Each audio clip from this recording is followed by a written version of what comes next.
opposition to me. I think I had it by Saturday morning, so I appreciate it. I read all the cases on it. Does the defense want to be heard any further on this?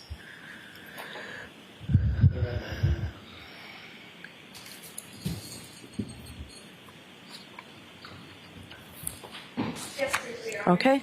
With regard to Dr. Crosby and Ms. Coon, as the first... Speak into a microphone. Sorry? Speak into a microphone.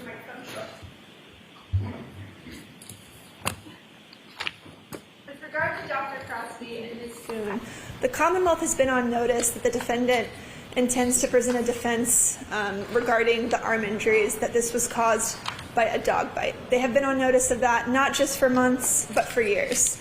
That was presented at the first trial.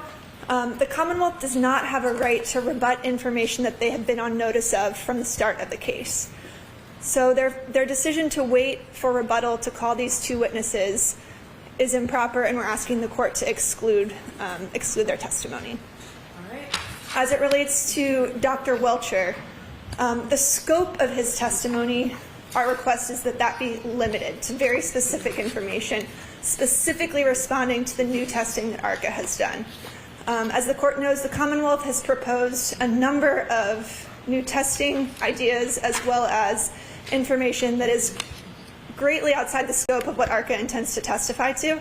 And so we're asking that the court limit their testimony from engaging in new testing that has nothing to do with what ARCA has testified about at this trial. With regard to Dr. Welcher's testimony, the court has made very, very strong rulings that Dr. Wolf as well as Dr. Rentschler are not allowed to speak to the credibility of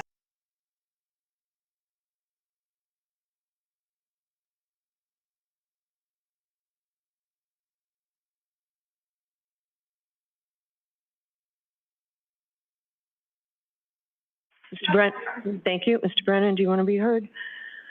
Regarding DNA evidence, evidence cannot be rebutted until it is introduced because the defense has a number of potential ideas of areas of testimony. It does not compel the Commonwealth to try to anticipate or deflect attacks, especially if they're meritless. And so the issue of dogs and dog DNA does not become relevant until the defense calls a so-called dog expert. They raise the issue in proper grounds for rebuttal. There are three witnesses, Ms. Hartnett, UC Davis, and Dr. Crosby. If Dr. LaPosada is precluded from testifying about dog bites, we would not call Dr. Crosby as a witness. However, regardless of what Dr. LaPosada says, we would ask to call Ms. Hartnett and to call the witness from UC Davis. It is an issue that directly affects the assessment of Dr. Russell, the very expert they chose to call in the case in chief, and so we can now, from my perspective, properly rebut it. The second issue regarding Dr. Welcher, limited to the new information. You will see from the testimony, or have heard, most of the testimony is new, but we understand it's limited. We don't expect Dr. Welcher to have a direct comment on the credibility of any witnesses, but he will address the tests, how he believes would be the proper procedure, and there'll be a number of issues that have been raised on direct examination, but he will not in any way have a comment on the credibility of the defense experts. All right. So the case law supports me allowing this motion. I'm allowing the Commonwealth's motion. So the motion for rebuttal witnesses is allowed. Mr. Brennan has said he will not call Dr. Crosby, depending on the testimony that comes in. So, all right, Jim, I'm just going to give you this. Thank you. All right, so the motion regarding the testimony of Dr. LaPosada.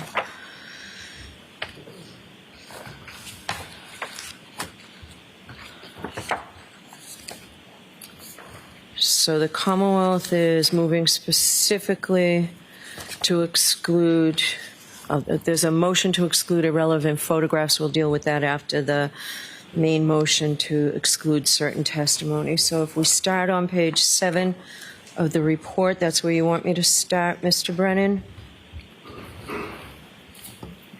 Your Honor? Okay, page 7 of your report. I have some questions. So, Mr. Jackson, Dr. LaPosada cannot opine about the investigation of the case, the law enforcement investigation. She does that throughout her report. So she can't opine to that. But when we get to page 7, what do you say is out, Mr. Brennan? I mean, I've gone through it. I know what I think, but it's the Commonwealth's motion. I think that her opinion about no object being present to cause a pattern injury is appropriate. And where are you, on page 7, the first paragraph? Yes, photographs and descriptions of the site. It is the...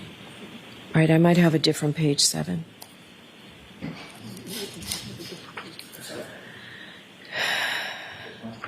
So my page 7, okay. Top paragraph. Okay, yep. Dr. LaPosada's proposed opinion that photographs and description of the site where Mr. O'Keefe's body was found show no object capable of producing a pattern injury, I think is appropriate. His body was found on flat, grassy ground, probably frozen and covered with a minimal amount of snow. I agree is appropriate. It is the next paragraph where it begins in the middle of the sentence. It is logical to conclude that Mr. O'Keefe was injured elsewhere and his body was moved to the front line. There is no basis in fact for that. It's an improper opinion. Yeah. We left the argument. So I told you that on Friday, Mr. Jackson. We're not seeking that. Great. Okay, so that's out. And Mr. Jackson, again, the medical examiner erred in her diagnosis of hypothermia. Again, that's the improper critiquing of the expert. She can say that it wasn't hypothermia, obviously. We're not seeking that. Okay, so same with the first sentence of the next paragraph, the Wisniewski spots were misidentified. We're not seeking that. Great. All right, so we can probably do this much quicker then. All right.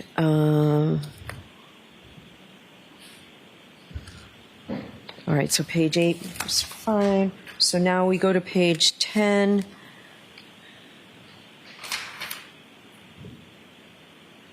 So this is the dog bites.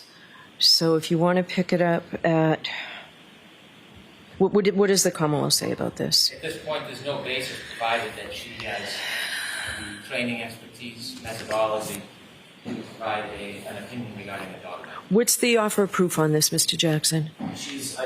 It will be more extensive when I establish the foundation testimony. Basically, she's not only done autopsies involving dog bites and the wound pattern recognition related to the source of those dog bites. She's also taught classes on wound pattern recognition, source of coming up with diagnoses concerning the source of specific pattern of wounds. She has a methodology that she uses.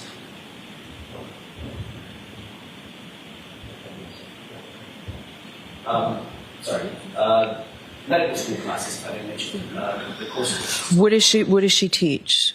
Is this in her CV? Because I didn't see it. It will be in her foundation that I will lay in front of the jury. All right. I don't see any opinions unless and until the foundation is properly laid, but she has extensive experience, not only with specifically with autopsies that she's conducted herself, but supervising autopsies of others that deal with pattern recognition, the methodology involved with pattern recognition. How about dog bites? Dog bites, specifically 5 autopsies. I believe she will indicate that she's done 5 autopsies as they relate to dog bites. Okay. A medical school class specifically on the issue of wound pattern recognition, which that class includes dog bite recognition. All right, so we'll need a short voir dire of her on this before she testifies. Because the court doesn't believe that I can lay the foundation in front of the jury and just forego a voir dire. I won't ask any ultimate question until we go to sidebar, but I think we can short circuit that. Well, she's very specific about the dog bites here. So if she's seen 5 autopsies with dog bites, I'm not inclined to give it to you. Okay?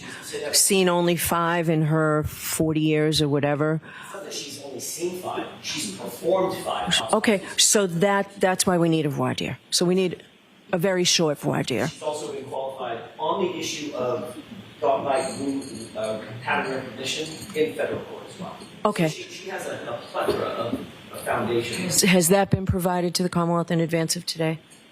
I don't know. None of it has. So here's the difficulty, whether it's a voir dire or it's in front of a jury. I have absolutely no ability to research and cross-examine her on dog bites.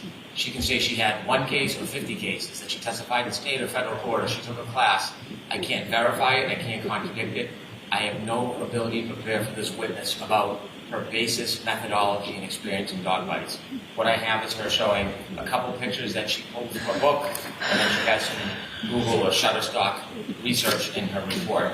And so the idea that she has a history or basis is going to be uncontested, because there's nothing I can do to contest it, and that's not appropriate. I should be able to research, get transcripts, vet, and be able to approach the witness on whether or not she actually has the reliability and education and experience. I can't do that if we call her an access or a voir dire.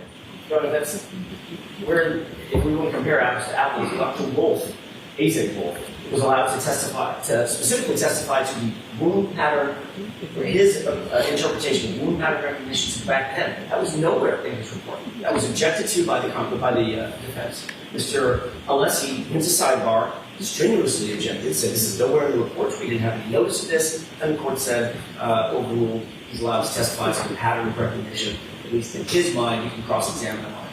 There is no requirement that the Commonwealth have every single case that Dr. Lomasada has ever dealt with, dealing with. No, we had an expert on dog bites who I allowed to testify as to dog bites based on, we had a whole, as you know, it was Mr. Leslie, I think 3 days with Dr. Russell on the voir dire. This is new to me. I'm going to have a short voir dire on to what she can testify to. I have no problem with the voir dire, I just wanted to short-circuit it, but So, all right, so let's go on to page 17. Commonwealth has an objection to the third line. Mr. O'Keefe's pattern injuries on his right arm do not correspond to injuries that could have been produced by irregular fractured plastic pieces impacting his arm. She is not qualified as a reconstructionist or biomechanical engineer. She has tried in other courts and been rejected. She does not have the experience, the background, or the ability to do that properly. What do you say, Mr. Jackson? No, I believe she does, as a medical examiner, have the experience, and it's the qualification, it's the specific job of, and the qualification of a medical examiner to opine on pattern injuries. If the foundation is laid, especially as it relates to motor vehicle accidents, and now we're not talking about dog bites, which are a more defined subset of her overall experience. Now we're talking about motor vehicle incidents and accidents that she has specifically seen thousands of. Okay. Multiple thousands of. So But if she does have the qualification to say, if the proper foundation is laid, that the wound pattern that I see on Mr. O'Keefe's arm is inconsistent with anything that I've seen in terms of a motor vehicle accident. So let's just find out how many motor vehicle accident autopsies she's done during that voir dire. What I have a question about is tail lights are typically made of durable polycarbonate or acrylic plastic. I would keep that out. I'd be inclined to allow in the injuries on his right arm do not correspond to injuries that could have been produced by plastic pieces impacting his arm. But let's hear about that. That's appropriate. I wouldn't ask about polycarbonate. I have no intention of asking about that. And also, the last sentence, I think it's okay, and we'll see with voir dire.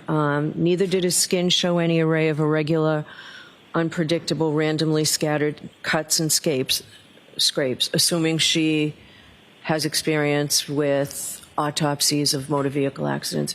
But I would keep out the part as would be expected from pieces of shattered tail light. Was there more on that? I object to that because this is now yet another witness that's coming in under the guise of some type of specialty, but really for accident reconstruction. All right, so let's see what she says on voir dire regarding her experience with accident victims. I think she gets more into the accident reconstruction on the next page that I don't think is proper. Which I am not seeking to introduce. All right, so that whole first paragraph on the next page, you're not seeking to introduce? Yeah. least the first, or starting with the first sentence, yes, we would be seeking damages for that. Pedestrian injuries produced by contact with motor vehicle include a component of tissue crushing force as the car profile protrusions connect. That's basic, I believe, that she does have the qualifications to opine about that. That's pretty standard, and that should be admitted. She has absolutely no experience in accident reconstruction or the injuries. She is not a biomedical engineer.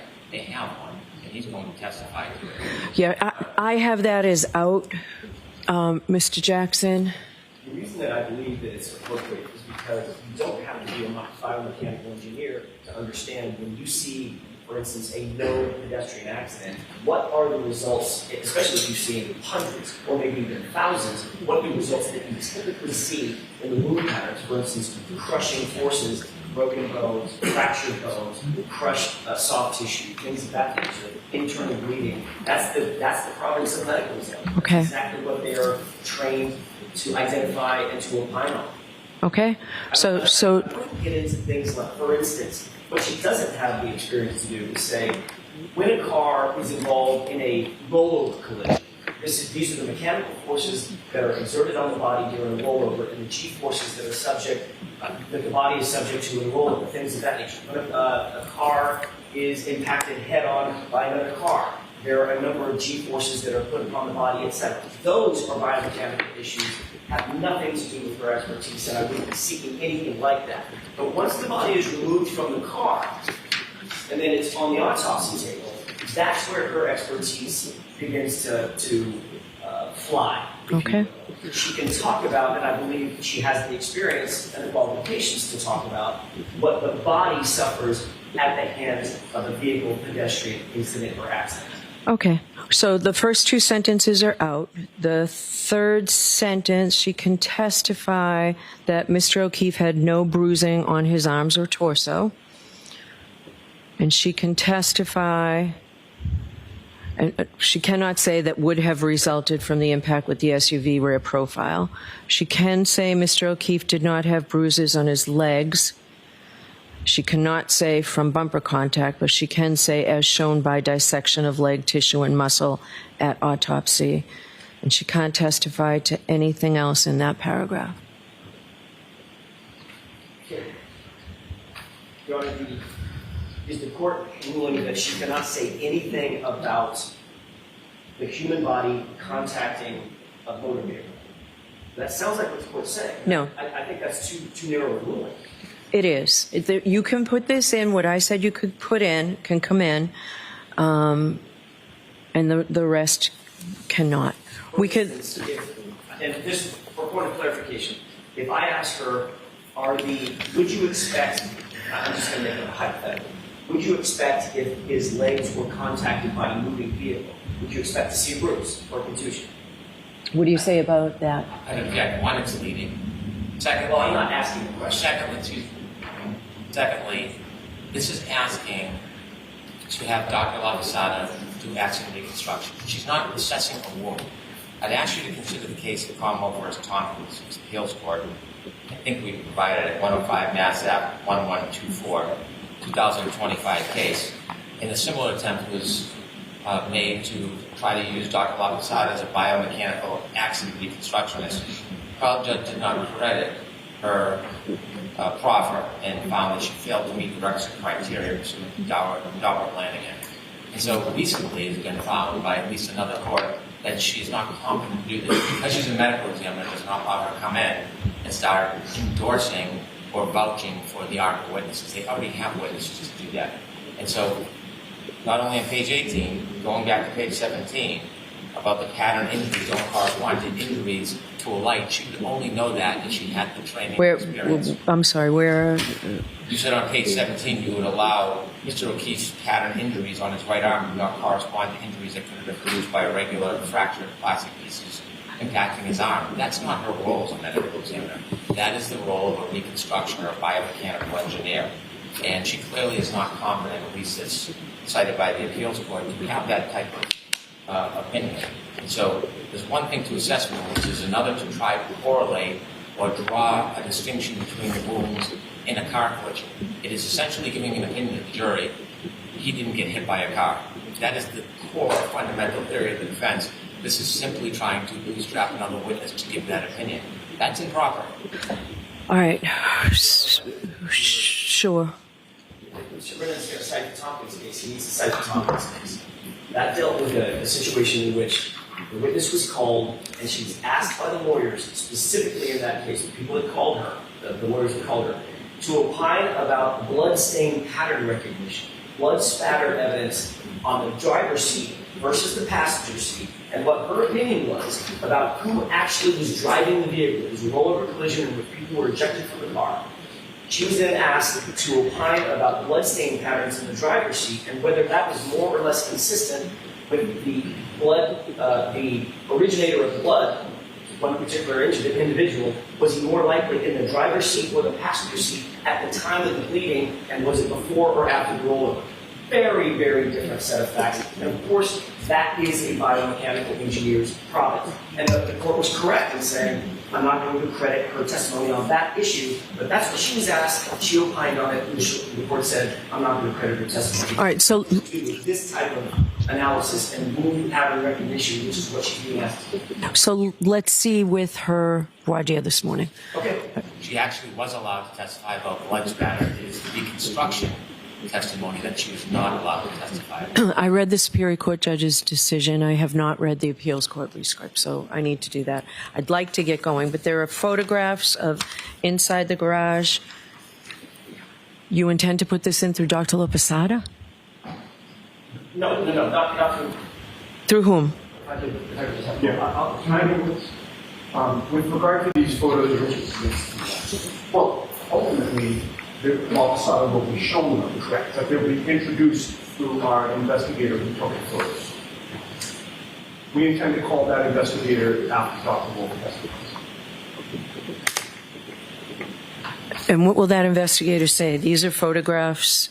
So he will testify to two subject areas. One would be he took measurements from the street to the various entrances to 34 Fairview. I would just have to testify about what those measurements were. And then where he took several photographs, we have pared them down to, I think, 3 or 4, just of one establishing shot showing the garage from the street, and then a couple of photos showing the side entrance to the garage, the pedestrian entrance to the garage, which also shows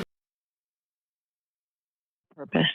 How are they relevant? I'm sorry? How are they relevant? So the defense is presenting a voting defense in this case. We are alleging that the police did not do a thorough investigation. They did not really investigate anyone other than Karen Reed. The Commonwealth's own evidence, including the testimony of Ian Whitman, is consistent with John O'Keefe after what they claim to be the trigger event in Dr. Welch's initial report. John O'Keefe walking in a westerly direction, which would be from Fairview Road to the house, taking approximately 36 steps over a distance of 25.4 meters, which is approximately 84 feet. That is consistent with him entering the house. It's consistent with him entering the garage. The police did not take photos of the garage. They didn't investigate, is there a hard surface in the garage? Is there a ridge-like surface in the garage? And these are photos are introduced on that old mission to say that there was evidence in the house. If the police only went in there, they would have seen that, and that may have sent them in a different direction. So it's relevant for that purpose. Do you want to weigh in on this? These are not only relevant and not material, it's misleading. They are not seeking to have measurements from the flagpole to the door. They're trying to seek measurements from the driveway to the door. There is no evidence whatsoever John O'Keefe was ever on, near, or anywhere by the driveway. The evidence is that he was at the flagpole. While the data showed there was a turn westward, it didn't show movement westward. It did not. If there was a measurement from the flagpole to the garage door, that is something that I think would be appropriate. From the driveway, totally irrelevant. There's no evidence, no witness, no substantive evidence in this case that John O'Keefe went in the house, went near the house, was dropped off. They're relying simply on the fact that there were 37 steps. They have no idea what direction or where. What they want to do to argue this is to show inside the garage and then posit a theory that somehow John O'Keefe was killed in the garage, it was colder than it was in the regular house, that would account for the temperature on the battery. They have no evidence to support that. You can't use Bowden as a panacea. You can't just say, Bowden, they should have done what we want them to do. It is what is reasonable. The police went into the house. They spoke to the occupants of the house. There was no evidence that Mr. O'Keefe went into the garage. You might as well take a photograph of anybody else's garage in America and put it up in front of the jury. So this is going to create a mistaken, baseless argument that this evidence somehow shows that Mr. O'Keefe was A, in the garage, and B, he was injured in the garage. That's why they want to show Dr. La Posada. Couldn't some of these angles have caused the injury? Total speculation, no relevance at all, and it is just prone for an opportunity to mislead this jury. This should not come in. If I may respond in 4 ways. First of all, Mr. Brennan just informed this court that there was no evidence of movement of the phone. I'd like to quote his own witness. At 12:25:30, the device's bearing shifts to a westerly direction, as location records also show the device moving west from the roadside toward the house. So that was false. Secondly, with regard to, we should be measuring from the flagpole, our theory is not that he entered the house from the area of the flagpole. Our theory is that he was placed at that flagpole, and as Mr. Brennan correctly points out, there's no evidence that they introduced as to where he was on the road prior to walking into the house in that westerly direction. Our theory is as good as his. He cannot prove anything to contradict our theory. The third thing is that Ryan Nagel and Heather Maxson saw Karen Reed in her vehicle alone. The passenger seat was illuminated and empty. John O'Keefe was nowhere in the area of that vehicle. He was not in that vehicle. There's only one other place that he could be, and that is in the house. So finally, the fourth point, Your Honor, this court has continually always done, as the court should, a 403 analysis. The probative value we have established through their own witnesses. They called all these witnesses, and they established the foundation for the admission of these photos. There is no unfair prejudice. I would argue that any time there's exculpatory evidence or a case that advances the defense theory, that's by definition going to prejudice the Commonwealth's case. This is not unfair prejudice. He is allowed, Mr. Brennan is allowed to cross-examine this witness and to make whatever arguments he wants to make about the likelihood of the garage being involved or not. But he does not and should not get the benefit of the fact that his investigation, the police investigation, didn't do what we just did. And this evidence should be admitted. The argument is purely rhetorical. There's not one fact he offers. The witnesses that saw the car saw it in front of them. Nobody ever got out. A light on doesn't mean that he wasn't near the car because they didn't see him in the front seat. So there is no evidence that Mr. O'Keefe went anywhere near the house, on the breezeway, in the door. It is speculative. It is baseless. They want to take that baseless argument and then bootstrap it to Dr. La Posada to further speculate that something in the garage that could have caused the injury.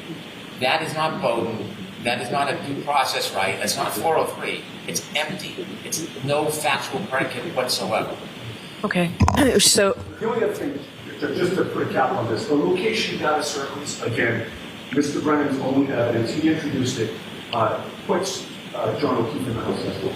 all right, so I'm going to allow you to do the measurements. These photos will mark for identification. The photos are not admissible. So, all right, Chrissy, can you just mark those, please?